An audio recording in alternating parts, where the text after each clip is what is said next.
We live in a twilight world.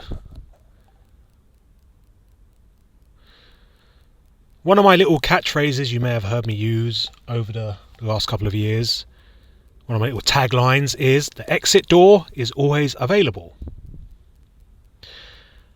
If you've been around since the beginning, since I, popped up into the digital space back in 2021, you probably know the backstory to where this comes from. But if you're new, or maybe you've forgotten, well, I'm going to explain in this video.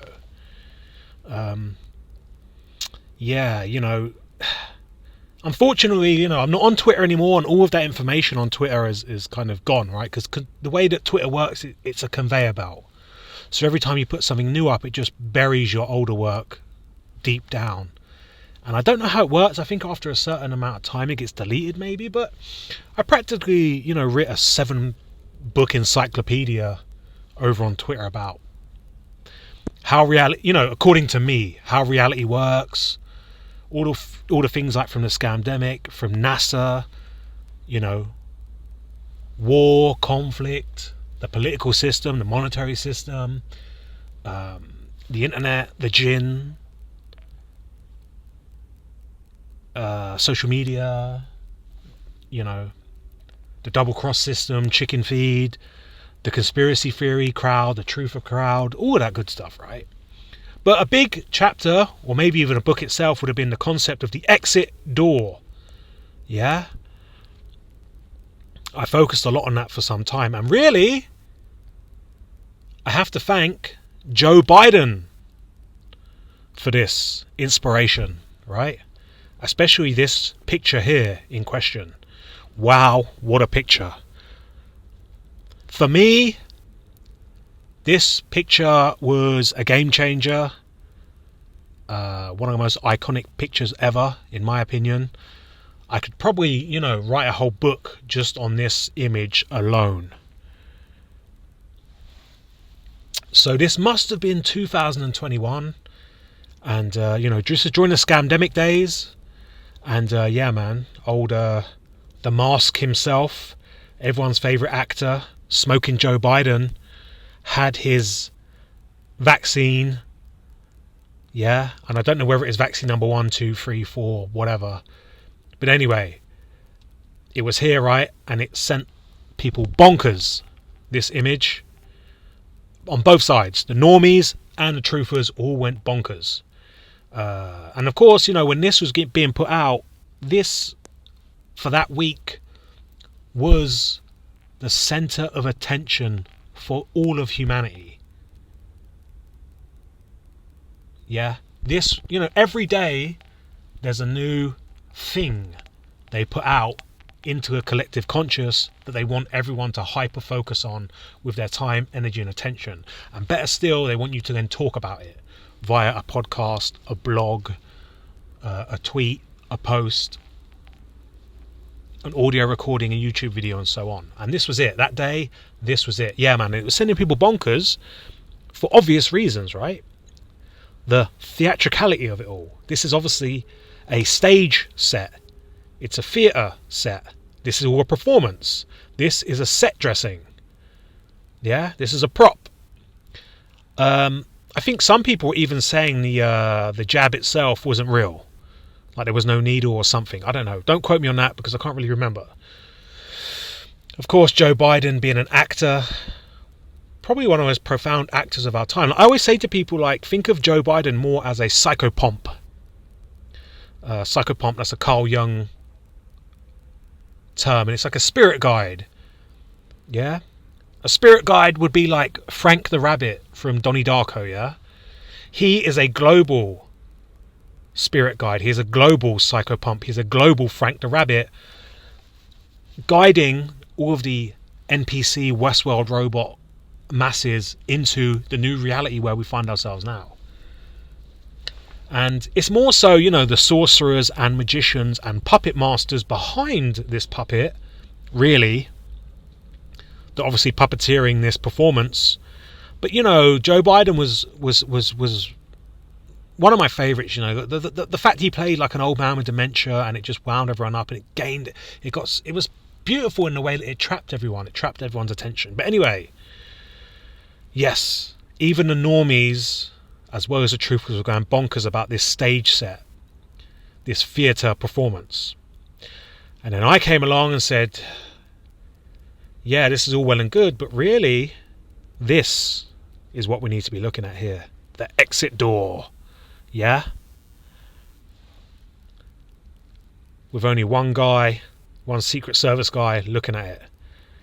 You see, where the truther community were getting it wrong is they were being like these guys. They were giving all of their energy and attention to what the magician wants you to look at.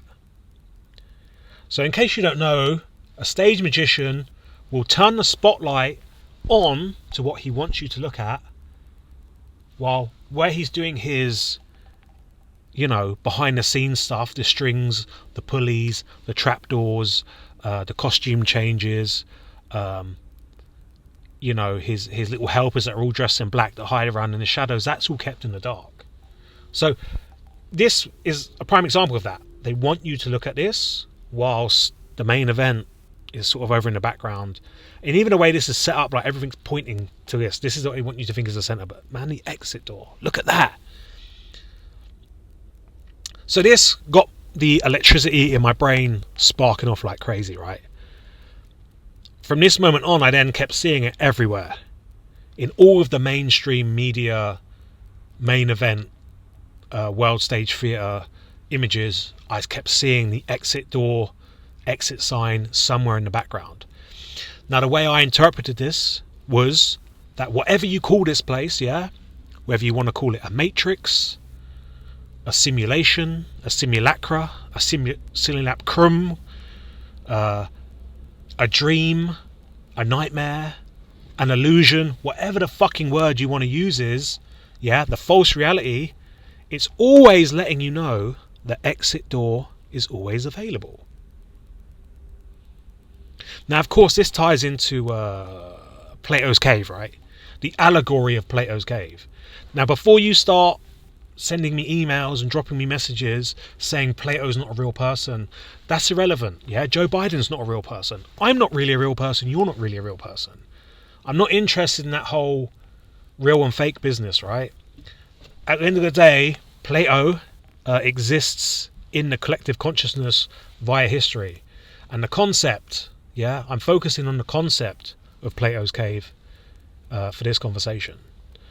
So, and you should all know the allegory of Plato's cave, referring to our reality as us being prisoners chained to a rock, watching shadows on the wall and then thinking that these shadows on the wall is reality, and being scared of these shadows on the wall.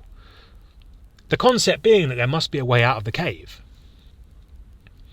And this to me is like probably the most modern day in your face imagery of Plato's cave, right? Here's the cave, here's the shadows on the cave wall, and there, in my opinion, is the exit door to Plato's cave, which is always available. And yeah, some people might not like hearing this, but in my opinion, this place is always letting you know that the exit door is available. Now, of course, I'm also talking in allegory and metaphor and analogy.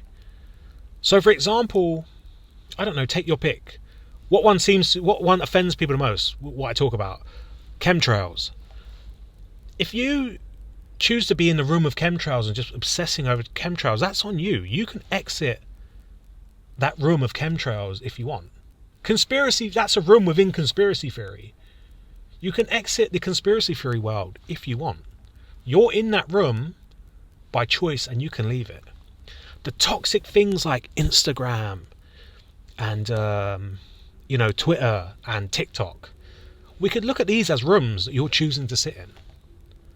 And you can leave them rooms anytime you want. There's no one with a gun making you give your time, energy and attention to TikTok, Instagram, YouTube, conspiracy theory, or the normie stuff, the fear-based programming of normie stuff.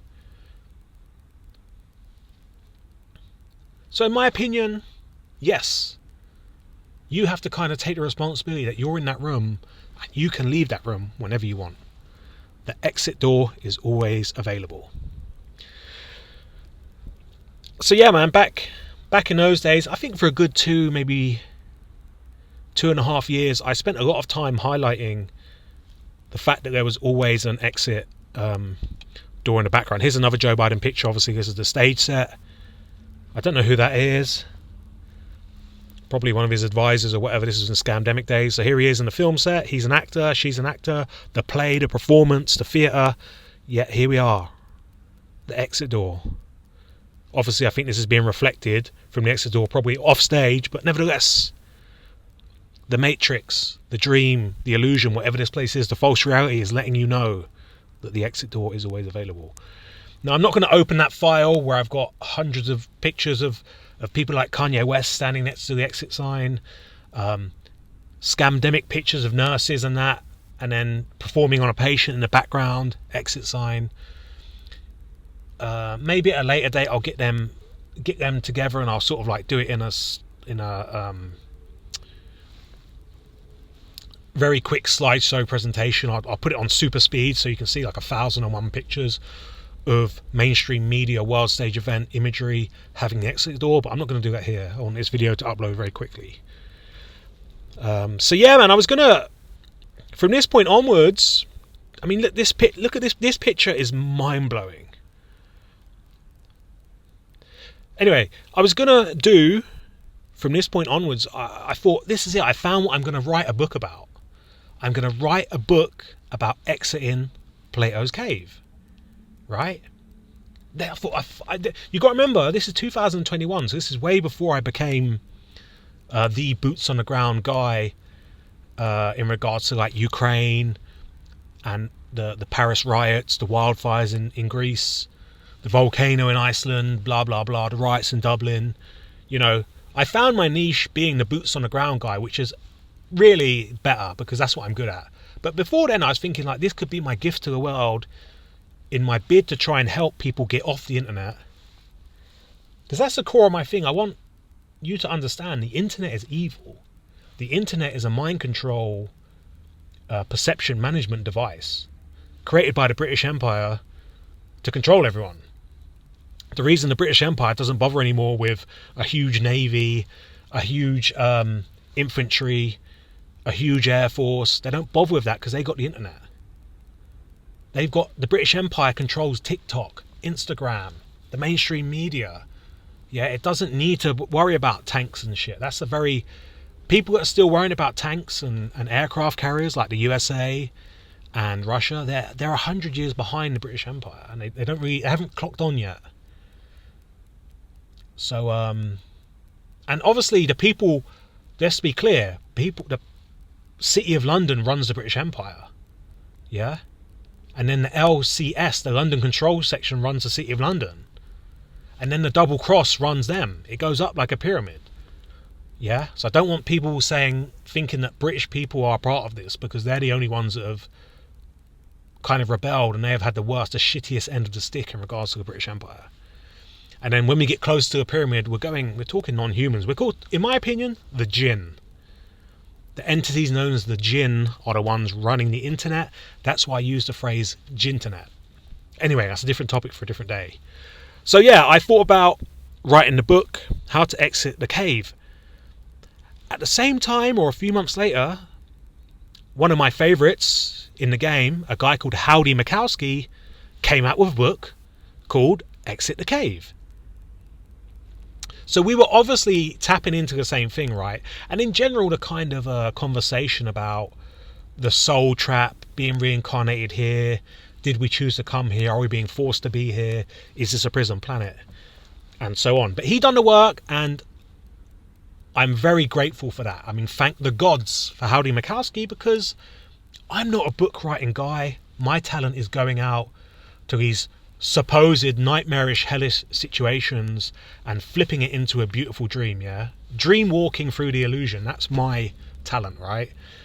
Howdy Mikowski, he's more intellectual, he's more well spoken, he's studied history. He's just recently actually released some audio versions of his book regarding to the World's Fairs, which is actually very, very good stuff in my opinion. Very relatable to the stuff I talk about. I think what he's alluding to of the World's Fairs matches up with what I'm alluding to with these wars, World War One, World War Two, the current war in Ukraine. It being essentially a fully immersive experience there to manipulate the future of reality. So yeah, man, thank the gods that he done the book. Those books are great. Definitely go and check out Howdy Mikowski. He's one of my favorites, man, because he's keeping it real. He doesn't mince his words. He doesn't stay away from this. He stays away from this love and light mumbo jumbo shit, which is exhausting.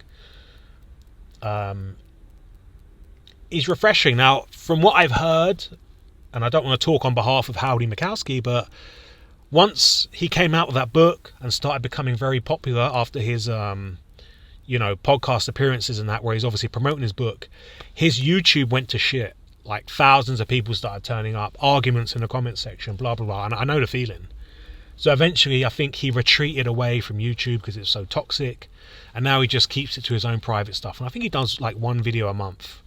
And I totally get that, man. There's nothing worse than when the clowns and the bots and turn up to your content or your videos and try and deliberately misinterpret what you're saying or get upset and angry for you having a different viewpoint. But yeah, man, I want to end this video here. I want to keep it nice and quick. The exit door is always available. Yeah, no one is holding a gun to your head. The government are not forcing you to be a part of these illusions. We live in a twilight world. There are no friends at dusk.